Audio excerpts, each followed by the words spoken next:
Një shqiptar dhe një italian janë arrestuar në kuadër të një operacioni që kishte nisur më parë, ndërsa akuzohen për trafik droge.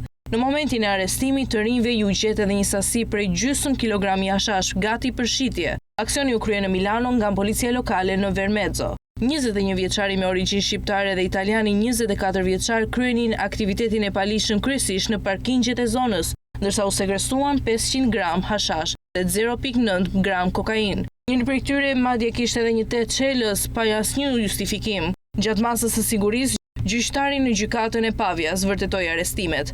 Autoritetet thanë se rasti i goditur tregon se si po lulëzon trafiku i drogës në zonat e Abjatense dhe Magentino. Fshati përreth Morimondos ka qenë një vend ku shitësit e mallrave presin klient për vite me radhë. Për më tepër, një operacion i kohëve të fundit shmontoi një organizatë vërtet që dërgonte sasi të mëdha kokaine, marijuane dhe kanabisi nga Spanja në Itali.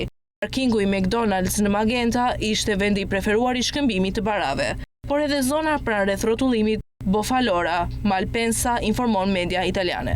Personat e përfshirë përdorën një zhargon të veçantë për të përcaktuar malli me emra të tillë si sanduiç ose paket. Në një rast ata përgjuan një bisedë të cilën një i dishuar raportoi, po kthehem nga Magenta me paketë McDonald's, sanduiçin.